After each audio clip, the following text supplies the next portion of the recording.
Hi, I'm Dave Epstein. This is Growing Wisdom. I'm here today with Dennis Collins at Mount Auburn Cemetery, and you are the Horticultural Curator. And you've got quite a project here that you've undertaken. Tell me a little bit about this.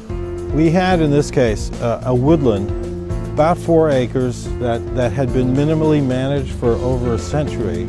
And we found that Norway maple had come in, taken over in the canopy, and eliminated the understory. We lost most of the low-growing shrubs and herbaceous plants that effectively protected this steep slope against erosion. Ultimately, the solution for us came from John Engwer, a friend of mine whose company Groundscapes began playing with an old idea, taking burlap, laying it out and creating tubes which you could then fill with compost, pinned in place and then planted using a lot of different things.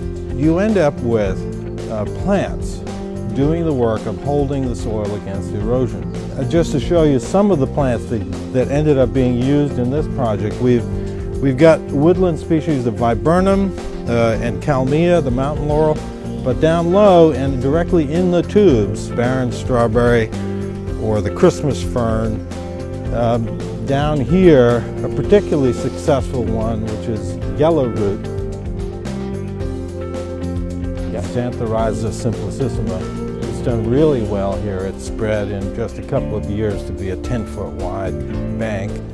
So Dennis, you've got some simple things here that a homeowner may have. You know, sometimes people do their compost and they don't know what to do with it, so this is a solution on a smaller scale. If you wanted to do something similar to this, but on a much smaller scale, you could do it with burlap. You can get it in the roll size and lay out as much of a length as you need and create your own tubes. It's really as simple as laying out your burlap, as long as the tube is that you need. You can cut it to length. You can then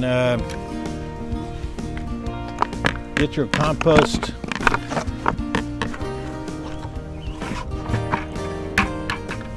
and create essentially a planting tube that can be pinned in place. You can plant some very small material here, either plugs or, say, 1 quart size pots. Dennis, did you actually cut a hole big enough for the plant and then put it right in here? Yeah, we did. You can punch the hole. This may not be the best solution, but if you took a knife and jabbed it in, you can create a very small hole, and that's about all you need for a plug. Okay. You can plant the plug directly in there. It's the kind of thing where you can space your plants every 8 to 10 inches and get a decent amount of coverage in a tube very easily planting this way.